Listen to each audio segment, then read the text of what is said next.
Good Monday morning. Welcome to the Olson Advantage. I'm Dave Olson, the Olson Properties team. Today we're going to look at the interest rate forecast that just came out this past week and see what, if any, kind of impact that might have based on people's payments, which is usually what determines whether or not people are going to move forward on a house or not. So let's look at where they were last year and how well they did.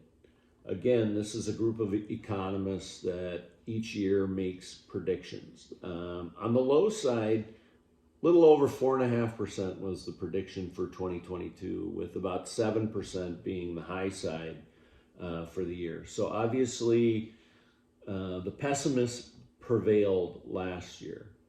Now, when we look out towards this year and the predictions that were made for this year, the range is between 5.2% and 8%. So again, we don't know where they're going to end up, but let's hope it's the optimists win out this year, where pessimists won last year.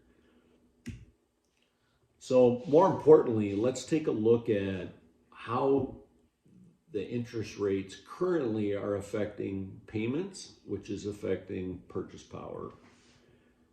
So this is a slide we've shown you a number of times. Across the top, we have the median price of homes. It peaked in May. It's declined 11.6% through December 11th. The payment is the red line indicated underneath that.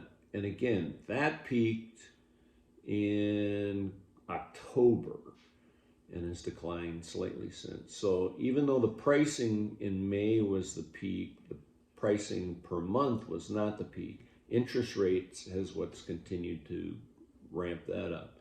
Now in July, you'll notice the purple line that we've added, and that's the estimated payment based on someone getting a 2-for-1 buy down. And we've talked about that on a couple different occasions. That's when the seller gets involved in reducing the interest rate on behalf of a buyer. That can be done for a 1-year, 2-year, 3-year, or the lifetime of the loan. And it costs the seller more, obviously, the longer the duration. But the amount of money that is spent in order to do that is usually more impactful to the buyer. So it takes a pretty significant amount of discount on the price of the home to have an equal amount of impact that the 2-for-1 buy down can have. So if we forecast out and we look at what happens if we continue to have the same decline that we're having right now, which is about 1.2% per month. So 3.6% for the next 3 months. We see that where the payment would be indicated by the extension of the red line, and then we see the extension of the purple line with the 2-for-1 buy down. That gets us to about a 5% interest rate, which actually equates to a payment equal to had we been back in September of 21. The home value would be roughly the same, because interest rate with the buy down would be roughly where it was then. So historically, when we take a look at the Cromford report, which we've referenced often, when you look at the brown line starting on the left-hand side, we come in from the left-hand side of the screen and we see the drop. That was COVID. We rise up and go off the right-hand side of the page.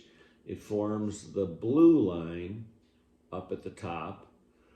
Okay, pretty level. That's our typical seasonality. But when it comes back the third time for 2022, again, the peak was mid-February. But if we remember the slide that we just saw, our pricing peaked in May.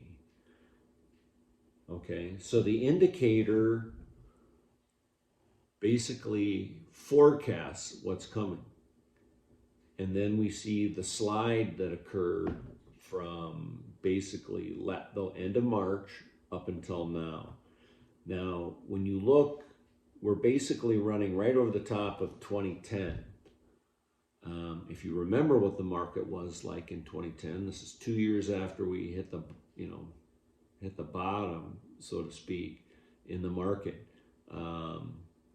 It was actually a pretty healthy market. We're in a pretty healthy market right now. We just have buyers that can't seem to get used to the fact that interest rates are where they are. Homes that are the nicest, cleanest, and most up to date are still selling at a premium, and we'll show you how that's indicated as we move forward. So as we look at the markets across Phoenix and the ones that have gone through the most significant changes, excuse me, Fountain Hills, Scottsdale, Cave Creek, and to a certain extent Paradise Valley are still considered balance and or seller markets.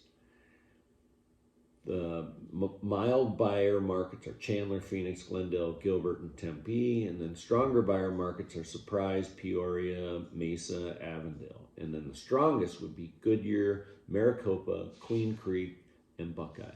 All this means there's more sellers than buyers. Up towards the top, there means there's more buyers than sellers. It's supply and demand. It's at its simplest. Are there opportunities? Absolutely. You can tell by the red and green arrows that are on this same chart as to which direction those markets are moving. But yes, there are still opportunities. There's more availability than ever, and buyers are few. And people are saying, well, gee, I'm seeing homes are staying on the market so much longer. Well, it is December, and we'll show you here a historical chart. December is always the slowest month of the year, as you can see by this chart going back to 2014, and then it immediately drops off. So it'll be interesting to see what happens in January. Again, the trend is the trend until something makes it change. We were in a red hot market, and then they decided to raise interest rates, and it's cooled things off significantly. They can decide to turn that right around, and we could be, red hot again if interest rates cool, or the lenders figure out ways of getting creative, and they're trying. So let's look at the last 3 months. So from October to December, the median price has dropped from $441 to $420, steadily down. October year to current year-over-year appreciation has dropped consistently, but it's slowing. You can see that December was only 1.1% over the last month. And again, going into next year, every month is going to be down. From January through May, where we peak, every month over month appreciation is going to be negative. We know that already because that was the peak, right? Seller concessions. We hit 44% of all transactions had some sort of seller concession. We're up to 48% now, so that's up. The amount of concessions was at $7,400 in October. It's up to $9,300 on average. October, the single family home median price versus sales price went from 97% down to 96.8%. So despite the fact that home prices are down, it's not that big of a gap. That obviously tells you the nicest, cleanest, most up-to-date homes are still selling at or close to what they're asking price, and in some cases above. And then lastly, the days on market went from 36 days to 49 currently. Again, hopefully you found this information valuable. January will be interesting. It's always a fresh new look at the year. December, even November are typically slow months here, so they're not real strong indicators, but things have been quiet. But it'll be interesting to see what happens in January. Hope you all have very blessed holidays. and we look forward to helping you again next year. Again, if you ever have any questions, don't hesitate to text the word answers to 59559. That's the word answers to 59559. Have a wonderful holiday.